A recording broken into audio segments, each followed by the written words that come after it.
You don't start as a Marine. You start as a name on a list.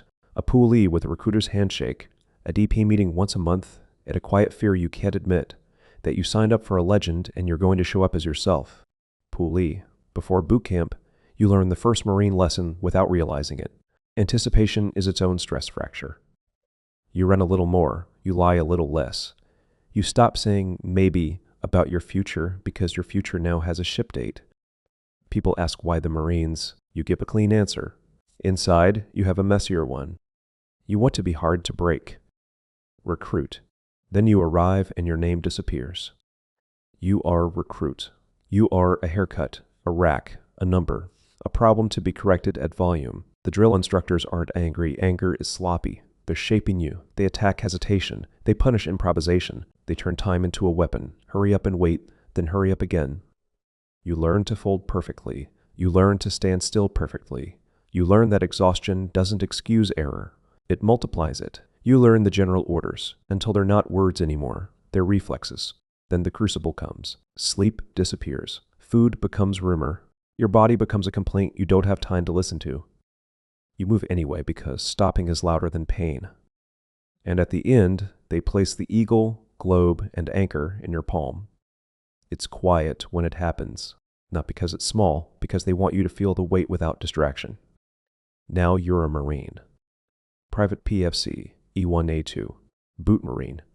The first ranks after graduation are humbling because the fleet doesn't care about your graduation photos. You go to the School of Infantry, ITB if you're infantry, MCT if you're not, and learn the next truth. The Marine Corps will always bring you back to basics. Movement, security, communication, discipline. The boring things that keep you alive when the exciting things go wrong. Then MOS school, more rules, more tests, more do it again. You learn that competence isn't a vibe. It's a repeatable process. When you finally hit your unit, you get the boot label, not cruelly, just honestly. You're new. You're loud without meaning to be. You don't know what you don't know, so you clean. You carry. You stand watch. You learn your weapon, your job, your place. You learn barracks life, roommates, inspections. Field day like a weekly ritual of proving you can maintain order in a place designed to erode it. Your victories are tiny. Show up prepared. Don't be late. Don't be the reason everyone suffers. Lance Corporal E3, responsibilities without authority. Then you hit the rank that teaches you where you stand. Lance Corporal is where you stop being new and start being expected. You have responsibilities without authority, and that's the Marine Corps' favorite kind of pressure. You're trusted to do things and blamed when they go wrong. You know enough to notice problems and not enough to change them. You become fast at small tasks because small tasks are what keep the machine from stalling. This is often your first real taste of the operating rhythm. Field ops, ranges, maintenance cycles, inspections, long days that end with one more thing. You learn to pack like it matters. You learn to keep your gear squared away because losing something small becomes a big deal fast in a unit that runs on accountability. And if you deploy, you learn deployment isn't one feeling. Sometimes it's boredom so deep it feels like punishment. Sometimes it's adrenaline so sharp it tastes metallic. Sometimes it's missing home so badly you get angry at people for asking if you're okay. If you're lucky, you come back with stories you can tell. If you're not, you come back with stories you can't. Corporal, E4, the first real leadership. Corporal is the first real leadership rank. Now you're an NCO.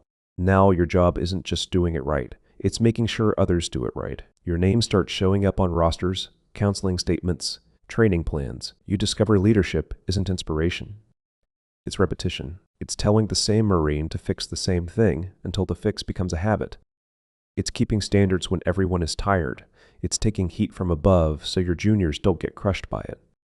You learn how to correct someone without turning it into a fight. You learn how to praise someone without making them soft. You learn how to be fair in a culture that notices unfairness like blood and water. This is also where you learn the harsh truth. Your Marine's personal problems become your operational problems.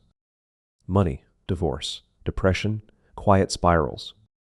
You learn to spot trouble early because later is too late. Sergeant, E5, trusted, not comfortable. Now you're trusted. Not comfortable, trusted. You run teams, you plan, you enforce. You become the person younger Marines watch to learn what Marine looks like when nobody is cheering.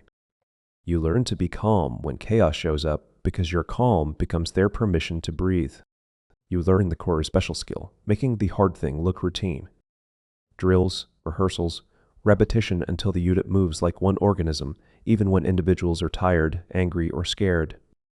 You also start seeing the Marine Corps clearly, brilliant in some ways, stubborn in others, always asking for more, always short on something. Sleep, time, parts, patience. You learn to love the mission and complain about the institution in the same sentence, like everyone else. Staff Sergeant, E6, management with a human face. This is where the job becomes management. You're still close enough to the ground to feel every mistake, but high enough that mistakes get handed to you like receipts. You build training schedules. You manage readiness. You deal with paperwork that exists because somebody, somewhere, once did something stupid enough to require a rule. You become a translator, turning commanders' intent into tasks, turning reality into reports without making it sound like failure. You learn the Marine Corps runs on two fuels, competence and reputation. Competence keeps people alive. Reputation determines who gets listened to. Gunnery Sergeant, E7, standards with teeth. Gunny is experience with a voice. You've seen enough to know what matters and what's just noise. You can smell a bad plan early. You can tell when a Marine is lying, not because you're psychic, but because you've lived every lie yourself at least once. I'm fine.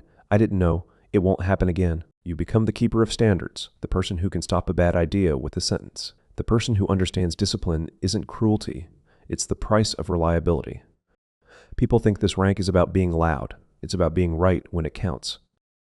Master Sergeant, First Sergeant E8, the unit's backbone. Now the path splits. Master Sergeant is technical leadership making the work real, keeping the machine running. First Sergeant is people leadership, morale, discipline, families, accountability, the messy human side that either holds a unit together or tears it apart. Either way, you start carrying a heavier kind of weight, not your own performance, but the climate of the unit. You learn how quickly culture turns into outcomes. You learn that one toxic leader can ruin a generation of Marines. You also learn that one good leader can save one. Sergeant Major. Master Gunnery, Sergeant E9, the institution's memory. Now you are institution.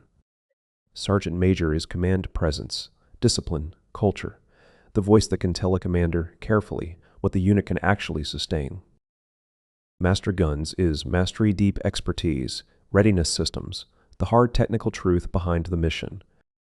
At this level, you watch cycles repeat. New Marines arrive, old Marines leave, and the Corps learns the same lessons with new faces. You fight for standards not because you love tradition, but because you've seen what happens when standards slip, and you learn the loneliest truth of senior enlisted life. When everything goes right, nobody notices you. When anything goes wrong, everyone looks at you. Warrant officer, commissioned officer, different loneliness. Some Marines cross over into the warrant path, technical authority, quiet influence, the person who knows how things actually work when slides stop matching reality. Others commission and learn a different loneliness. Second Lieutenant, you have rank before you have weight. You learn humility fast, or you get taught it publicly. Your best weapon is listening, especially to your NCOs, because they know the ground truth your plans depend on.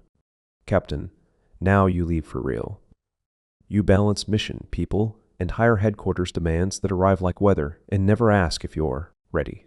Major and above. The job becomes calendars and consequence.